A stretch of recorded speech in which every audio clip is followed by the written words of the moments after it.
পায়ে 2 টাকার স্যান্ডেল, গায়ে কুচকানো শার্ট, ইউনিভার্সিটিতে ঢুকার ভিসা কে দিল রে? তোরা এইভাবে কেন বলতেছিস? তুই থাপস কর, আমার বাসা ভাই পাশের বস্তি। তুই শালা এমন একটা চিজ যে কিনা আমাদের ভার্সিটির পরিবেশটাই নষ্ট করে ফেলছিস। শোন, এটা হচ্ছে প্রাইভেট ইউনিভার্সিটি, এখানে স্মার্ট আর রিচ কিডরা পড়তে আসে। তোর মতো আবুল ইউনিভার্সিটিতে চান্স কেমনে পাইলি? তোর তো একটা জুতা কেনার সামর্থ্য না, তুই সেমিস্টার ফি কিভাবে দিস? শোন, ওনা তোদের মতো স্টুডেন্টদের সেমিস্টার ফি দিয়ে পড়তে হবে। তোরা কি রেজাল্ট জানিস? 100% ওয়েবার পেয়েছে। এই ইউনিভার্সিটিতে পড়তে কোনো টাকাই লাগে না, ওর মেধা দিয়ে চান্স পেয়েছে। আর কিছু বল। নেক্সট আমি বলতেছি, ওদের মতন ফ্রেন্ডদের জন্য না ভার্সিটি একদম পুরো গুলিস্তানে বাঁচার মতন হয়ে গেছে। কাউকে রেসপেক্ট করতে পারিস না? তোর ড্রেস আপ দেখছিস, জন্য এই পরিবেশটাই নষ্ট হয়ে গেছে। রাইসুল, সামনে আগাও, আসছি, কথা আছে। কোনো সমস্যা নাই, আমার পেটে ক্ষুধা নাই, আমি এসছি। আমি দুটো অর্ডার করেছি, একটা তোমার, একটা খাও। আচ্ছা,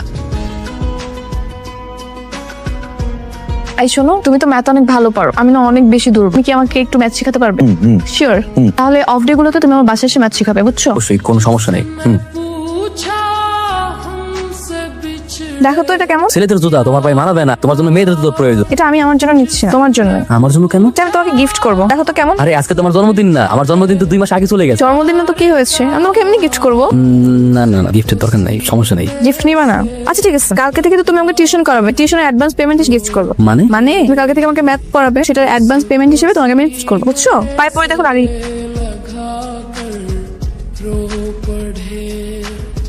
মা বসে আছো কে? চলো খাম খাম দাও। কি ব্যাপার মা, তার দাও খাই। আইল শেষ রামদম কি। শোনো, আমি নতুন একটা টিউশনি পাই, টিউশনিতে আমি অনেক টাকা পাবো। আল্লাহর মধ্যে টিউশনে টাকা পাইলে আমাকে পুরো মাস টেনশনের কিছুই। আলহামদুলিল্লাহ। হ্যালো, কি করছো? এই কিছু না, এই যে ডিনার করতেছি। ও, কি খাচ্ছো? এই কি খাচ্ছি মানে? কি বলা যাবে না? না না, বলা যাবে না কেন? গুড়মুড়ি, আমি রাতে গুড়মুড়ি। আচ্ছা শোনো, কালকে তো ভার্সিটি, কালকে কিন্তু চলে এসো। ঠিক আছে, আমি সকাল সকাল চলে আসবো। আমি আমার ফোনে অ্যাড্রেসটা টেক্সট করে দিই। Okay bye. মা কি মুড়ি খাও? তুমি বল, আমরা মুড়ি খাবো। হ্যাঁ খাও না মা, আমার খাওয়া লাগবে না তো। আমি একটা টিউশনি পাইছি, ওই জায়গায় গিয়ে আমি তো ইচ্ছা মতো খাইয়ে, কোনো সমস্যা নেই, আমার পেট পুরো ভরা। তাও কয়টা খা আমার সামনে।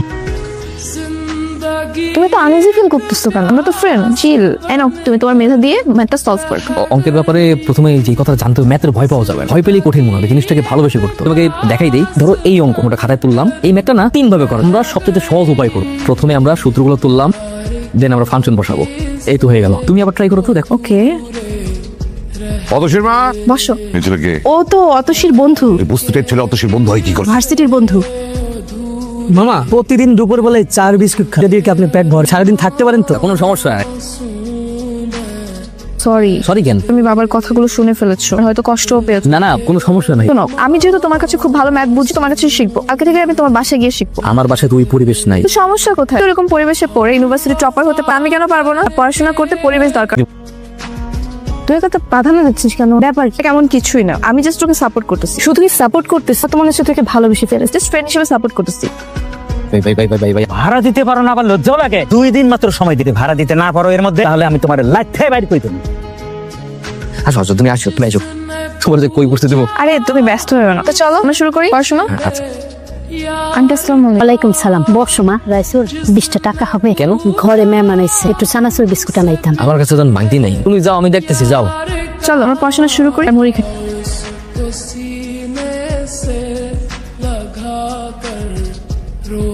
আমি তোমাকে ভালোবেসে ফেলেছি অথচ আই লাভ ইউ। তোদের ছেঁচড়া ছেলেদের না এই একটা কমন প্রবলেম, একটু ভালো করে হেসে কথা বললে তোদের প্রেমে পড়ে গেছে, তাই না? নিজের চেহারা কখনো আয়না দেখেছি?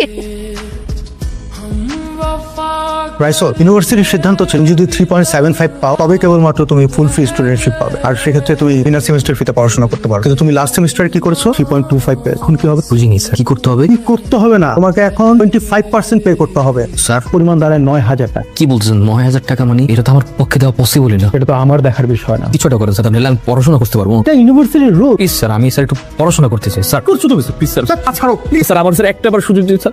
স্যার কি হয়েছে? আর বলো, লাস্ট সেমিস্টারে খারাপ করেছে, এই জন্য 25% পে করতে হবে। স্যার পেমেন্টটা ওর জন্য বিয়ার করা তো একটু টাফ। চেয়ারম্যান স্যারের সাথে কথা বলেন। চেয়ারম্যান স্যারকে কি বলবো? আপনি পারবেন স্যার। ঠিক আছে, যা এত করে বলছো। আর রাইসল, ব্রিলিয়েন্ট ছেলে, আমি লাইক করি। তোমার এবারে সেমিস্টার ফি দিয়ে দিচ্ছি, এটা প্রমিস করো, দেন ভালো করে পড়াশোনা করবো। ঠিক আছে? Thank you sir. যাও, ডেট ফ্রি। হ্যালো, কি ব্যাপার, আজকে তোমার একটা ফ্রেন্ডের বার্থডে গেছো, উইশ তো করলাম না। অরি happy birthday Atasi. Thank you. শোনো, কালকে আমাদের বাসায় ছোট করে সেলিব্রেশন হবে, চলে আসবা। অবশ্যই অবশ্যই। Okay bye. কি হয়েছে বাবা? মামাটা বান্ধবী আছে না, ওর কালকে জন্মদিন, আমার আর দাওয়াত দিয়েছে, কোথাও তো দেওয়া লাগে। বড় লোক বন্ধুর জন্মদিন, দেওয়ানি তো লাগে। আমার দ্বারা তো কোনো টাকা পয়সা নেই। এক কাম করো, যে ওই পরিচয় করে দিই, আমার কাজিন। তাহলে শুরু কর না, কেকটা কেটে ফেলি। কিন্তু রাইসুল তো এখন আসলো না। রাইসুলটা আবার কে? কে আবার? আতোষের বয়ফ্রেন্ড। না ভাইয়া, জাস্ট ফ্রেন্ড তো না। আরে রাইসুল চলে এসছে। হাই, এই আবুল মার্কাটা আতশির ফ্রেন্ড, আবার হাতে কি নিয়ে আসছে দেখি, গিফট নাকি? নাও দেখি। এটা কি ফুটপাত থেকে আনা হয়েছে? ভাইয়া এবার একটু বেশি বেশি হচ্ছে। তোর কাজ কর, মামাকে গিয়ে ডেকে নিয়ে আয়, এদিকে কেক কাটার ব্যবস্থা করতেছে। রাইসুল তুমি বসো, আমি আসছি। মিস্টার আবুল, ওই পাশে দেখছিলাম অনেক ময়লা হয়ে আছে, সুন্দর করে ক্লিন করো, একটু আয়োজনের ব্যবস্থা করতেছে। Good boy. চল কেক কাটি। রাইসুল তুমি ওইসব পরিষ্কার করছো কেন? ময়লা ছিল তো তাই পরিষ্কার করতেছি। আর ওর শখ হয়েছে পরিষ্কার করতে। বাবা তোমার ওটা মুছতে হবে না, এদিকে চলে আস। আসো বলছি, চলো সবাই মিলে একটা গ্রুপ ছবি তুলো। হ্যাঁ অবশ্যই। তুমি এখানে কি করো? ওইদিকে যাও, দূরে যাও। কি সমস্যা? কি হচ্ছে তুই বুঝতেছিস না? এখানে সবাই অনেক স্মার্ট, কোথা থেকে বসতি এটা খেয়াল এসে পুরো ছবিটা নষ্ট করে দিবে। আপনার যদি ভালো না লাগে আপনি চলে যান। বাবা থামাও ওনাকে। ও কোথায় গেল? এটা চলে গেছে। ওকে এতটাই ভালোবাসি যে ওকে ছাড়া আমার বেঁচে থাকাটাই কঠিন হয়ে যাচ্ছে। না আছে আমার কাছে ভালোবাসা, না আছে টাকা। ভালোবাসার মানুষ আর টাকা যদি জীবনে না থাকে, এই জীবনটাকে কি করব? আমি ছাড়া যে আমার মার এই দুনিয়ায় কেউ নেই।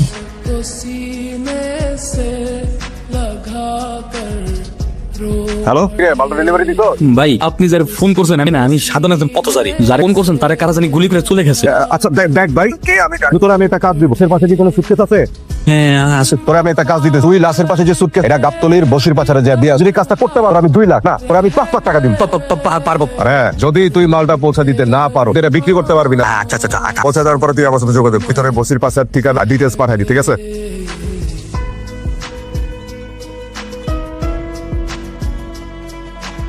কে তুই? ভাই আমি ওই যে বসির বাসা কোড কর। কোড 06। ঠিক আছে, দাঁড়া, 5 লাখ টাকা। ভাই এই সামান্য কাজে এত টাকা? এগুলো আন্ডারওয়ার্ল্ডের বিজনেস, এখানে এরকম ইনকাম হয়।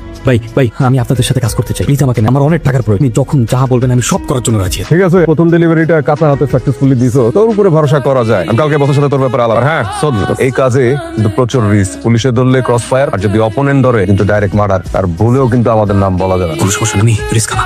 ঠিক আছে, তোর ফোনে একটা অ্যাড্রেস পাঠাই দিব, আমার সাথে ওই অ্যাড্রেসে দেখা করি। আসসালামু আলাইকুম ভাই।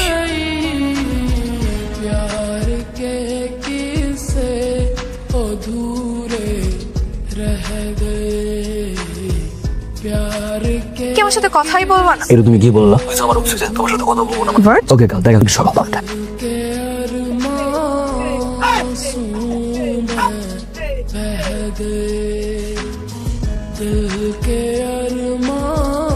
শক, sit down. I love you. মানে কিভাবে কি সম্ভব? আপনি কি নিউজ দেখেন না? কিসের নিউজ? ইন্টারন্যাশনাল মার্কেটে সর্বোচ্চ বাংলাদেশি ট্রেডার রাইসুল হাসান একদিনেই 1 কোটি টাকার বাজি। ভাই টাকা পয়সা তো কম ইনকাম হচ্ছে, কামে তো লাগাইতে পার। সবাই জানে এটা বুঝতে টাকা আনতেছি আর টাকা জমাইতে, বাড়ির কোনো কিছুই করতে পারতেছি। ব্ল্যাক মানি হোয়াইট করার একটা মাস্টার প্ল্যান আছে। কি প্ল্যান? হচ্ছে আমার এক ভাই আছে, উনি হচ্ছে ইন্টারন্যাশনাল ট্রেড মার্কেটের সিইও। উনি তোকে ফেক উইনার দেখায় দিবে, বিনিময়ে 20% নিবে, এমন ভাবে শো করবে, ট্রেডিং করে কোটিপতি। Safe 100 deal. এখন আমি আর সেই বস্তির ছেলেটা নই, এখন আমি বাংলাদেশের ইয়াংগেস্ট ট্রেডার, সবচাইতে কম সময় দ্রুত ট্রেডিং করে এত টাকার মালিক। আই হোপ তোমার বাবা মা এখন আমার রিজেক্ট করবে না। কি বলে? এত দ্রুত এত কিছু কিভাবে করে ফেললো? আমি আগেই জানতাম এটা ভালো কিছু করবে, ট্রেড হয়তো ভালো বুঝি, তাই এত তাড়াতাড়ি সফল হয়েছে। শুনলাম আপনি নাকি পুরো বস্তি কিনে নিছেন। ঠিকই শুনছো। তাহলে কি আমি বসতে ছেড়ে চলে যাব? না, আমি আর আমার মা চলে যেতে, আমরা এখন থেকে গুলশানে থাকবো। আগের মতো এই বস্তিতে থাকবি, বস্তির বার তুলবি। কি করেন ভাই? মন চাইছে তাই দিলাম। কোনো সমস্যা নাই। রাইসুল, তুমি লাস্ট সেমিস্টার এক্সাম দাও নাই কেন? সরি স্যার, পিছিয়ে ছিলাম। হোয়াট? বিজি ছিলা? এই সেমিস্টারে তোমার 0% ওয়েভার, কোনো প্রকার ডিসকাউন্ট পাবা। আমি টাকা দিয়ে তোমাকে কোনো প্রকার করব না।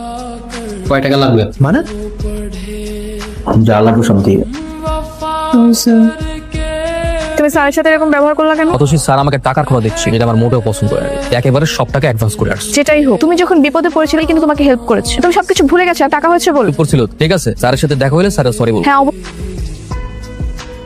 আরে মুন্না ভাইয়া, just minute, excuse me. Sir তুমি এত পরিবর্তন। গাড়ি কি আপনার? না, গাড়িটা তো আমার। তো পার্কিং করা ছিল তাই বসে। কেন কোনো সমস্যা? গাড়িটা আমার না। জেমস, গাড়ি থেকে ন্যাকড়াটা বের ও বসাতে আমার গাড়িটা নোংরা হয়ে গেছে, ওকে দিয়ে গাড়িটা গোছাতে হবে। সে কি এসব রাইসুল? সেটা আমাকে করতে তোর।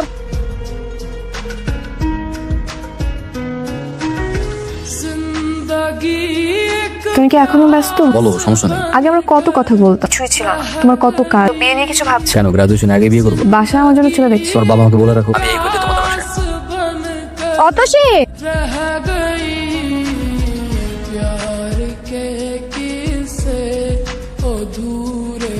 বুঝো বাবা, তা ভালো আছো? ভালো আছি মন্দ আলাপচারিতা করার সময়।